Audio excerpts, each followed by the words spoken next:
Hello दोस्तों, मैं शनि शर्मा आ गया हूँ डीएसएमएस सीरीज का अगला लेक्चर लेकर के।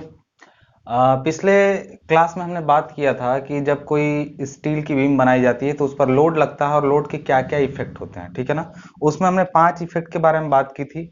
5 इफेक्ट में क्या था? बेंडिंग था, शियर था, डिफ्लेक्शन था, और दो जिसके बारे में हमें आज मैथमेटिकली बात करनी थी वह वेब क्रिपलिंग और वेब बकलिंग, ठीक है। अब एक बात बताइए, जब हमने बात किया था किसका किसका वेब क्रिपलिंग का वेब क्रिपलिंग का वेब क्रिपलिंग। तो वेब क्रिपलिंग के टर्म में हम लोगों ने बताया था कि वेब जब कहीं पर कुचल जाती है, किसके वजह से? वेब जब कहीं पर कुचल जाती है किसी पॉइंट लोड की वजह से, तो उसको हम लोग वेब क्रिपलिंग कहते हैं। और क्या था वो तो मैंने पहले ही लेक्चर में बता दिया था। बीम का लेक्चर नंबर 33 से स्टार्ट हुआ है बीम के बारे में, ठीक है ना। तो आप लेक्चर नंबर 33, 34, ये 35 नंबर लेक्चर आपका होगा, ठीक है। तो एक वेब क्रिपलिंग के बारे में हम लोग बात कर रहे हैं। जैसे मान लीजिए कि ये आपकी एक कोई बीम है जो दो सपोर्ट पर इस तरीके से टिकी हुई है, ठीक है ना। और इस बीम के ऊपर कोई पॉइंट लोड लग रहा है। मान लीजिए कि कोई छोटा कॉलम ही है जो उसके ऊपर रखा। पॉइंट लोड का मतलब क्या हुआ? कहीं पर कोई पॉइंट लोड, कंसंट्रेटेड लोड का मतलब हुआ ज्यादातर केसेस में कोई ना कोई कॉलम उस पर खड़ा है उसके स्पैन पर। तो मान लीजिए ये बीम का स्पैन है, ये आई सेक्शन है, बीम दिख रहा है ना, ये इसका फ्लैंज है ऊपर वाला, ये इसका फ्लैंज है नीचे वाला। ऊपर एक कॉलम रखा है, मान के चलते हैं कि वो भी एक आई सेक्शन ही है, एक कॉलम रखा गया है। अब कॉलम बीम के इस जगह पर रखा गया है, ध्यान दीजिएगा, इस फेस पर कॉलम रख दिया गया ले आकर के। तो एक बात बताइए, जहां कॉलम पढ़ेगा उसके ठीक नीचे, जहां कॉलम पड़ा है उसके ठीक नीचे जो ये वेब वाला, ये हिस्सा वेब नहीं कहा जाएगा। ये जो ये है, ये हिस्सा क्या है बीम का? बताइए, ये बीम का क्या है? वेब है। और ये हिस्सा ऊपर का जो ये वाला है, ये क्या है? ये दो फ्लैंज, एक नीचे ये फ्लैंज है, ये एक ऊपर फ्लैंज है, ठीक है ना। वेब और फ्लैंज तो समझ में आ रहा होगा। तो एक चीज जान लीजिए, जब ये उसके वेब पर, फ्लैंज पर ऐसे कॉलम रखा जाएगा और कॉलम पर ऊपर से लोड आएगा, ठीक है ना। ये लोड आया और मान लीजिए इस कॉलम की चौड़ाई भी है। तो ये जो लोड पड़ा ना, वो एक्चुअली कोई पॉइंट लोड, बिल्कुल पॉइंट तो होता नहीं है। पॉइंट लोड का मतलब हुआ कि वो बहुत कम एरिया पर, जिसका जो एरिया ऑफ लोड प्रोजेक्शन है वो बहुत कम हो। तो मान लीजिए इतने छोटे से एरिया पर काम कर रहा है। लेकिन एक चीज जान लीजिए, जब भी आपने आरसीसी में भी लिंटल अगर पढ़ा होगा तो देखा होगा कि लोड जब किसी स्ट्रक्चर पर पड़ता है तो उसका डिस्ट्रीब्यूशन होता है, वो एक ही जगह पर नहीं लगता है, बल्कि इस तरीके से ट्रायंगुलरली डिस्ट्रीब्यूट होता है। तो ये डिस्ट्रीब्यूशन जो होता है वो किस बेसिस पर होता है, किस तरीके से होता है? ये डिस्ट्रीब्यूशन अलग अलग मटेरियल के लिए अलग अलग होता है। और इसके लिए माना जाता है कि जब कोई पॉइंट लोड पड़ेगा तो वो ये इस तरीके से डिस्ट्रीब्यूट होगा, इस एरिया पर डिस्ट्रीब्यूट होगा। किस एंगल पर? तो देखिए, ये जो एंगल है ना, ये एंगल जो है ना वो 30 डिग्री होगा। ये जो एंगल है वो 30 डिग्री है। ये ये 30 डिग्री। अब पॉइंट लोड देखिए ऊपर से भी ऐसे लग सकता है, और पॉइंट लोड सपोर्ट को भी कह सकते हैं। जैसे दोनों किनारों पर दो सपोर्ट लगे हैं तो ये भी तो एक तरह के पॉइंट लोड है। और इनका भी डिस्ट्रीब्यूट, जो सपोर्ट की चौड़ाई देखिए यहां से यहां तक, मान लीजिए ये सपोर्ट की चौड़ाई है जो बी है, और ये भी सपोर्ट की चौड़ाई को मान लेते हैं हम बी है। और ये कॉलम की चौड़ाई को, ये अलग अलग भी हो सकते हैं कि सपोर्ट अलग चौड़ाई का हो, ऊपर कॉलम अलग चौड़ाई का हो, लेकिन हम सुविधा के लिए बी मान ले रहे हैं ताकि आसानी हो, बस समझने की बात है। देखिए, इस लेक्चर को ध्यान से समझते जाइए। मैं लास्ट में इसके एक छोटी सी बात बताऊंगा। अगर लेक्चर नहीं भी समझ में आएगा तो भी उस बात से काम होगा आपका, लेकिन पहले इसको समझना बहुत ज्यादा जरूरी है। देखिए, बी अगर इस तरीके से होगा तो अगर इसका डिस्ट्रीब्यूशन जाएगा तो इस तरीके से जाएगा। मतलब अगर हम कहें कि वेब वाले पार्ट में, देखिए ये फ्लैंज वाला पार्ट यहां से क्रॉस किया है, तो वेब वाला जो पार्ट होगा वहां पहुंचते पहुंचते लोड का एरिया जो होगा ना वो ये हो जाएगा। इस एरिया पे काम करने लगेगा। किस एरिया पे? ये पूरी चौड़ाई पर वेब के काम करने लगेगा, यहां से यहां तक। बात को समझिएगा जरा।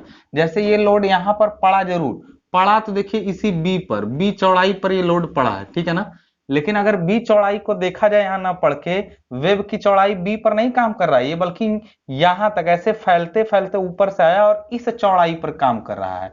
इस चौड़ाई पर ध्यान दीजिएगा, ऊपर से ऐसे आया और आते आते वेब में जब पहुंचा, ये तो फ्लैंज में था, जब वेब में पहुंचा तो ये चौड़ाई मान के चलिए यहां से यहां तक की B1 हो गई। ये चौड़ाई कितनी हो गई? B1 हो गई, ठीक है ना। तो अगर कहें कि कौन सा हिस्सा कुचलेगा जब लोड लगेगा, तो कौन सा हिस्सा कुचलेगा, तो B1 लंबाई और वेब की मोटाई TW है। वेब की मोटाई इसकी कितनी है, TW है। तो ध्यान रख, TW तो जानते हैं थिकनेस ऑफ वेब होता है TW, ये थिकनेस ऑफ वेब। तो जो एरिया होगा, एरिया जो होगा, एरिया ऑफ क्रिपलिंग, यानी जिस एरिया की क्रिपलिंग होगी वो क्या होगा, B1 इंटू TW। यही तो एरिया होगा जिस पर क्रिपलिंग लोड काम कर रहा होगा, ये तो क्लियर है ना। यही एरिया होगा B1 इंटू TW जिस पर क्रिपलिंग लोड काम कर रहा होगा। अब हमें एक चीज पता करना है कि B1 होगा कितना, ठीक है ना। तो एक चीज जान लीजिए, पूरा एरिया पता कर लें, अभी देखिए चीजें समझ में आने लगेंगी, पहले समझिए। तो B1 कितना होगा, एक चीज बताइए, ये चौड़ाई ऊपर से ऊपर कॉलम की तो पता होगी ना, कि जो पॉइंट लोड का कॉलम है वो B आ रहा है। तो B अगर आया तो B नीचे यहां तक जाते जाते 30 डिग्री पे कितना होगा। अब यहाँ पे एक चीज समझिएगा कि यहां तक तो ये B है, यही एक्स्ट्रा हुआ है ना, यही दोनों तो एक्स्ट्रा हुआ है। तो एक बात बताइए, ये एंगल 30 डिग्री है क्या, अरे चाहे ये एंगल कहिए, चाहे ये इधर वाला कहिए, चाहे इधर वाला, दोनों ये देखिए, ये दोनों एंगल एक समान होंगे ना। ये 30 डिग्री है तो ये भी 30 डिग्री होगा, पैरेलल इंटरसेक्शन हो रहा है, तो ये 30-30। तो अगर इसको 30 के हिसाब से हम लोग सोचें, अगर ये 30 है तो ये कितना होगा, ये वाला पता करना है। अब ये पता है हमको, ये फ्लैंज की मोटाई है, और फ्लैंज की मोटाई को, ये जो फ्लैंज की मोटाई है उसको हम फ्लैंज की मोटाई को मान लेते हैं कि वो A है, ठीक है ना। सपोज करिए फ्लैंज की मोटाई है, ये A है, ठीक है ना। अब फ्लैंज की मोटाई अगर A हो तो बताना है आपको कि वो कितना हिस्सा होगा जो यहाँ पहुंचा होगा, ठीक है ना। और इस हिस्से को मान, यहां से यहां तक का ये हिस्सा, इसको हम लोगों ने क्या मान लिया, x मान लिया, ठीक है। तो हमें x पता करना। अब दो x, एक x इधर एक x इधर, दोनों जुड़ जाएंगे तो b प्लस 2x हो जाएगा। अब b1 इज इक्वल टू हम लोग जानते हैं क्या हो जाएगा, b1 is equal to b plus 2x होगा। ये तो क्लियर है, b प्लस 2x, b यहां से यहां तक, एक x इधर बढ़ा, एक, अब x भी पता कर ले, ठीक है ना। तो x कैसे पता करेंगे, आप जानते हैं कि ये अगर ये x है और ये क्या है, a है, ये मोटाई है फ्लैंज की, और ये x वो दूरी है जितने दूरी पर वो पहुंचा है प्रोजेक्टो पे, ठीक है। तो हम ये जानते हैं कि a बाई एक्स जो होगा, we know that a by X is equal to लंब और आधार, यानी ये होगा tan 30 डिग्री, यही चीज ना। तो हम ये कह सकते हैं कि x is equal to, X को उधर भेजेंगे तो हो जाएगा a बाई tan 30 या a cot 30, a cot 30 degree, यही चीज तो होगा। अब फ्लैंज की मोटाई अगर a पता है तो cot 30 से मल्टीप्लाई करेंगे, x पता चल जाएगा हम लोगों को, क्लियर है यहाँ पे।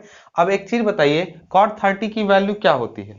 अगर cot 30 की वैल्यू हम लोग बात करेंगे तो √3 हो जाएगा यहाँ पे, a cot 30 की वैल्यू, तो यानी x इज इक्वल टू, हम लोग यहां से देखें x इज इक्वल टू, तो हो जा रहा है हम लोग का √3a, ये हो गया x का वैल्यू।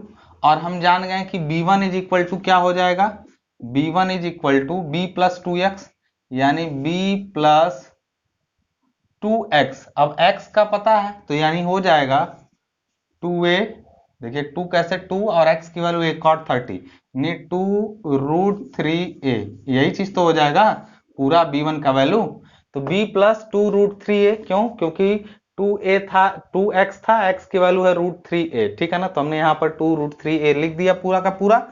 अब b1 पता है तो एरिया भी पता है, तो इसका मतलब एक चीज पता चला कि एरिया ऑफ क्रिपलिंग जो होगा वो ये पूरा का पूरा। अच्छा एक चीज बताइए, ऊपर से लोड आया तब तो दोनों तरफ डिस्ट्रीब्यूशन हुआ, लेकिन जब सपोर्ट रहेगा तो सपोर्ट की बताइए एक ही तरफ डिस्ट्रीब्यूशन होगा ना। एक ही तरफ डिस्ट्रीब्यूशन का मतलब क्या हुआ, ये यहां से इधर फैलेगा, ये यहां से इधर की तरफ फैलेगा, तो ये एरिया पर ही तो काम करेगा कि इधर भी इस तरीके से गया हुआ है, इधर तो गया नहीं हुआ है, केवल एक तरफ गया हुआ है, तो इसमें x ही केवल जुड़ेगा। तो अगर हम कहें कि ये एरिया, जो एरिया ऑफ क्रिपलिंग है, एरिया ऑफ क्रिपलिंग, क्रिपलिंग जो है किसके लिए, at span, at span, crippling में जो पॉइंट लोड का एरिया है वो हो जाएगा b1 का, यानी b प्लस 2√3a। और अच्छा ये b1 का वैल्यू हुआ b plus 2√3a, b1 into क्या है TW, ठीक है। लेकिन एट स्पैन, लेकिन एट सपोर्ट कितना होगा, एट सपोर्ट कितना होगा ये, तो ये b प्लस √3a हो जाएगा केवल, आई इंटू क्या हो जाएगा T W, B plus √3a into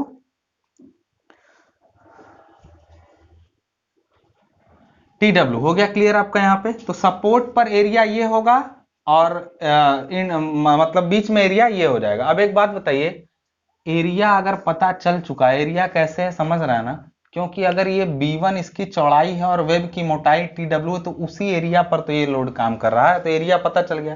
अब एक बात बताइए सीधे सीधे कि जब लोड आएगा वहां पे सीधे सीधे, तो एक्चुअल स्ट्रेस कितने कितने डेवलप होंगे? एक्चुअल स्ट्रेस का मतलब क्या होता है?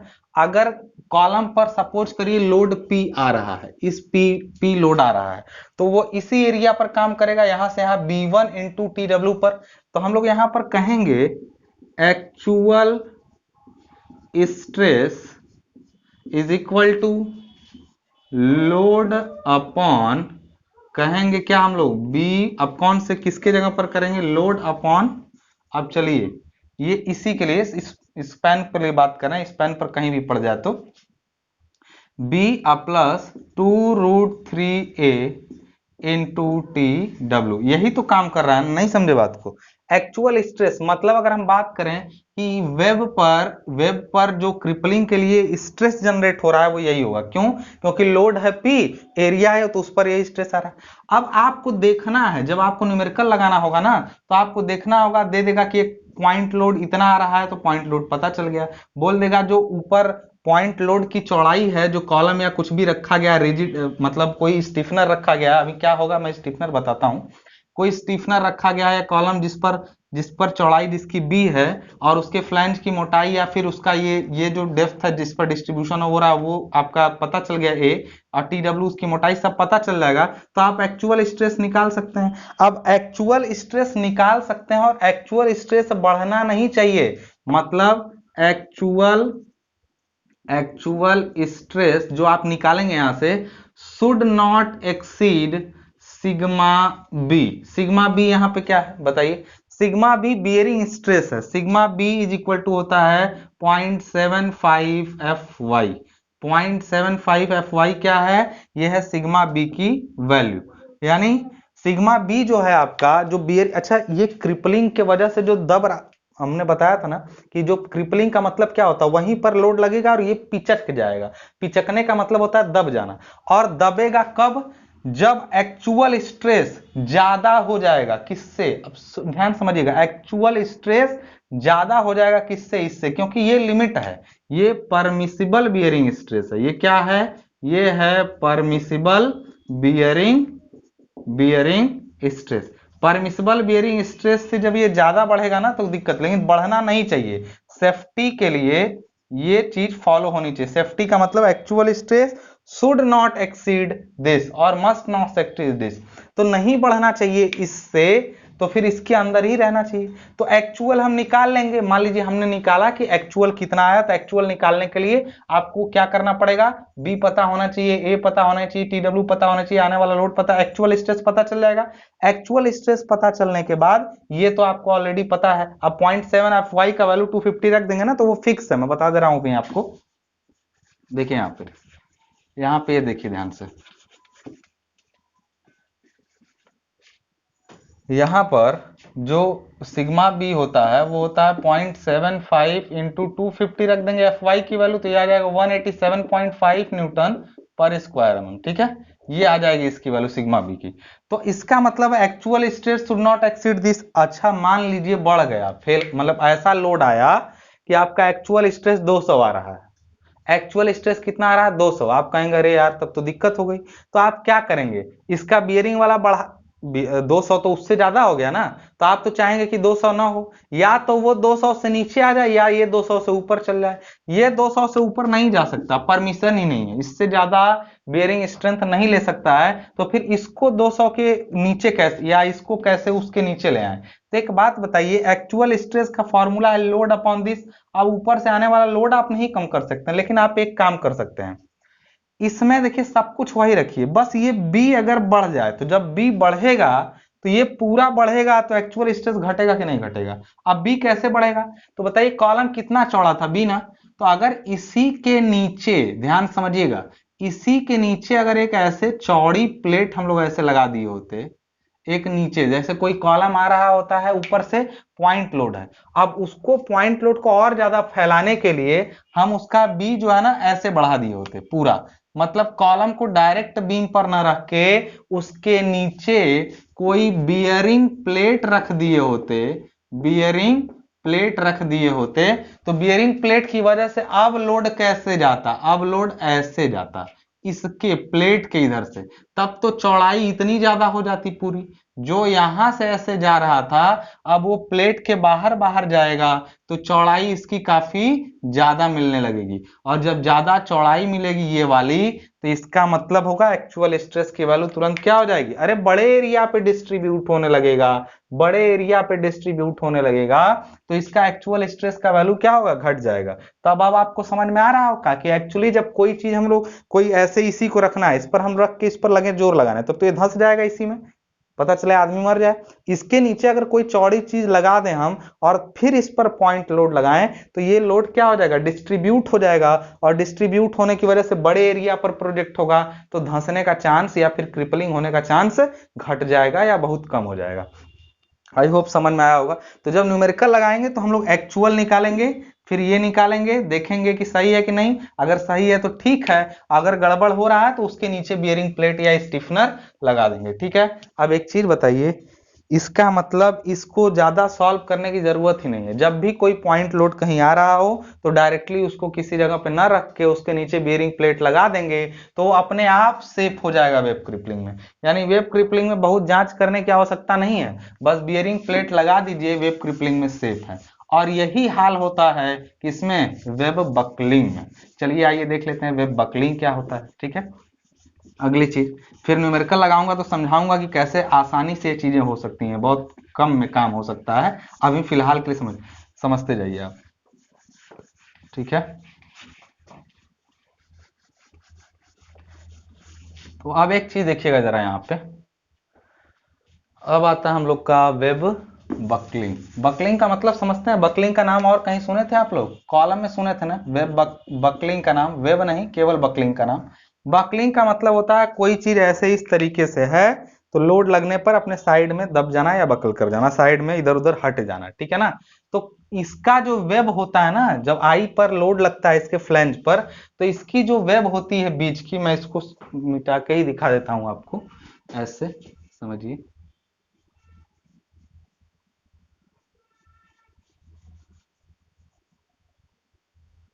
ठीक है। उसमें भी यही काम है, जब इस पर लोड लगता है इस तरीके से, चाहे ये सब मैं पूरा ही दिखा देता हूँ मिटा के, इसको हटाइए पूरे को।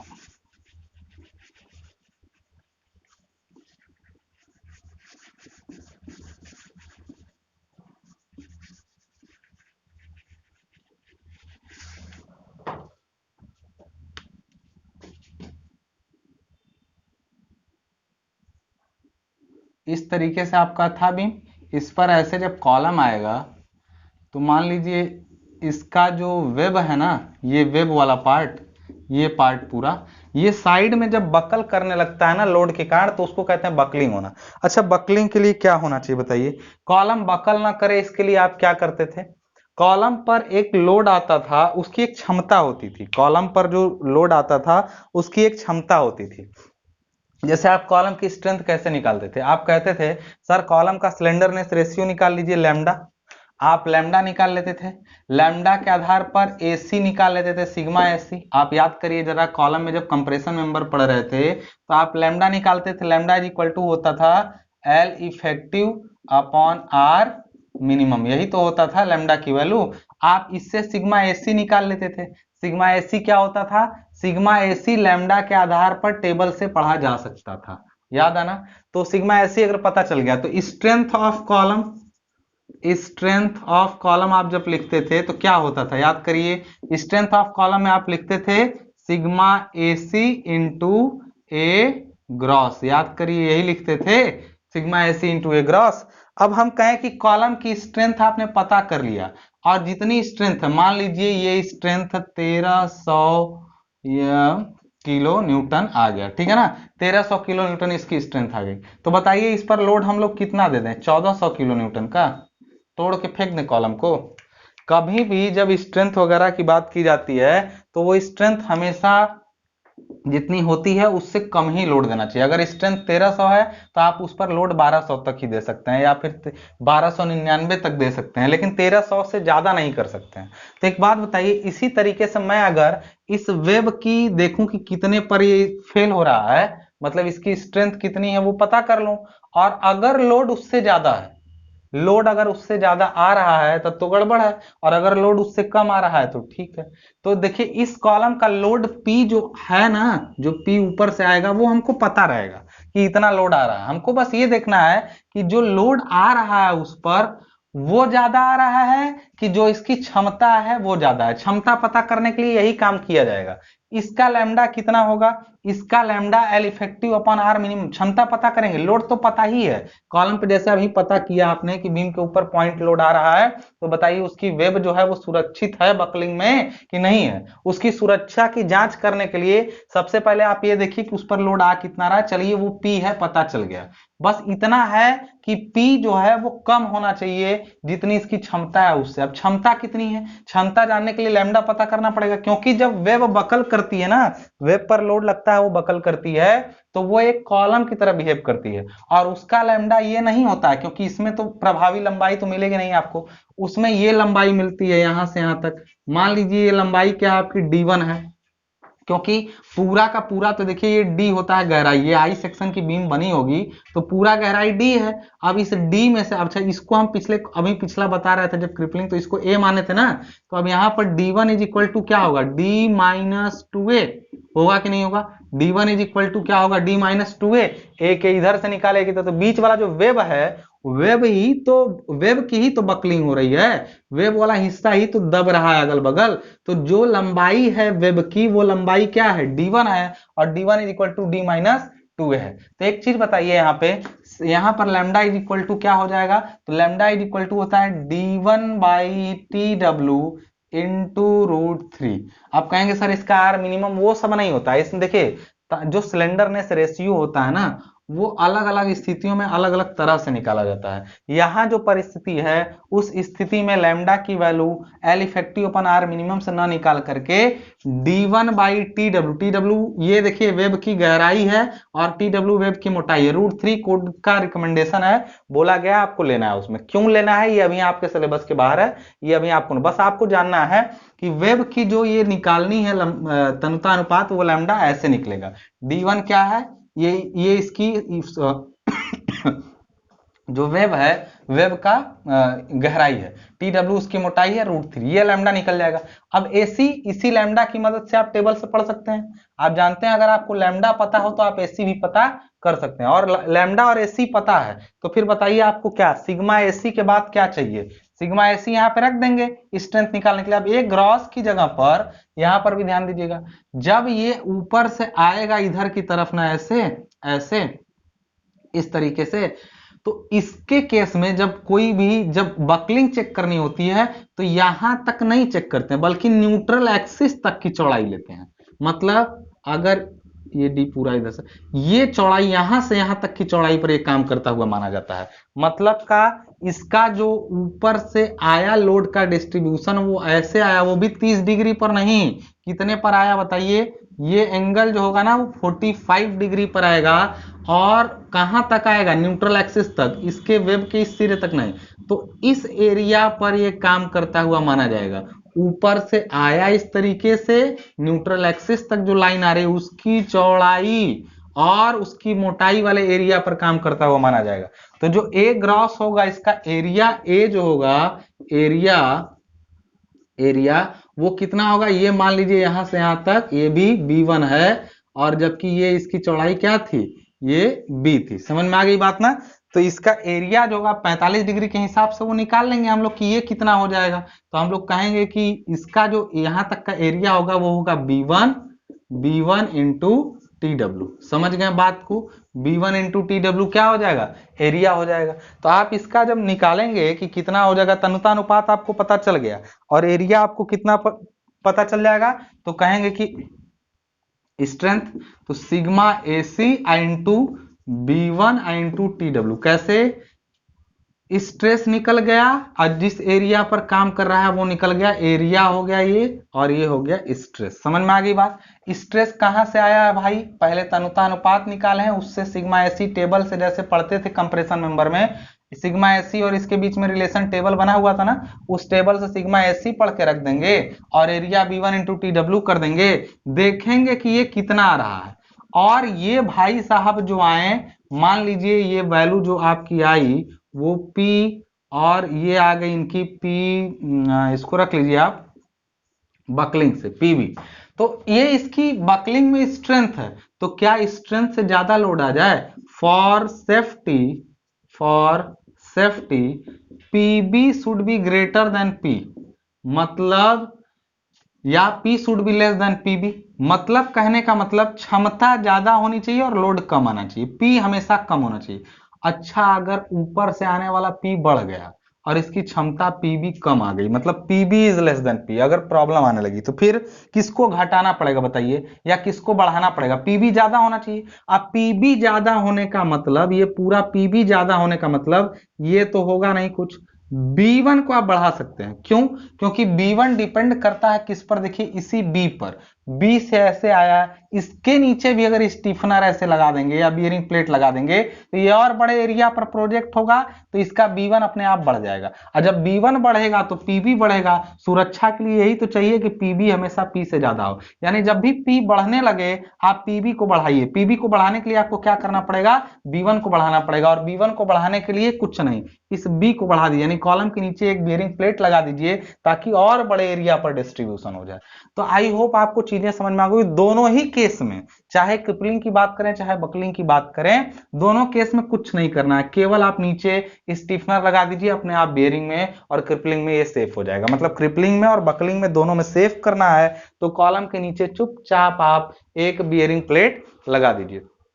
अगर आपको ये पूरी चीजें समझ में आ गई हैं तो मैं आपको एक खास बात बता दूं कि पूरा जितना पांचों टर्मिनोलॉजी आप यूज किए हैं ना कि ये चीजें होती हैं, मैं आपको उस पर लगाऊंगा एक न्यूमेरिकल। देखिए इन दोनों के बारे में न्यूमेरिकल कभी पूछा नहीं जाता है, उन्हीं तीनों को जो पिछले लेक्चर में मैंने जो बताया है उन्हीं के बारे में पूछा जाता है। इन दोनों से रिलेटेड बातें जल्दी नहीं पूछी जाती, बस बियरिंग प्लेट देके सेफ कर दिया जाता है। इसलिए आपको जब भी न्यूमेरिकल देगा तो ज्यादा बेंडिंग और शियर में देगा, डिफ्लेक्शन में भी नहीं देता है। बेंडिंग और शियर में सबसे ज्यादा देता है, डिफ्लेक्शन, वेब ब्रकलिंग, वेब क्रिपलिंग इनका न्यूमेरिकल में बहुत कम यूज होता है। ठीक है, तो आप अगर इस वीडियो को पूरी तरीके से समझ चुके हैं तो बस नेक्स्ट लेक्चर हम लोग का न्यूमेरिकल है, जिसमें हम लोग किसी बीम की क्षमता निकालेंगे और आपका कॉन्सेप्ट और ज्यादा क्लियर होगा। तब तक के लिए बने रहिए, देखते रहिए वीडियो को, अपने दोस्तों तक पहुंचाए। मिलते हैं, धन्यवाद।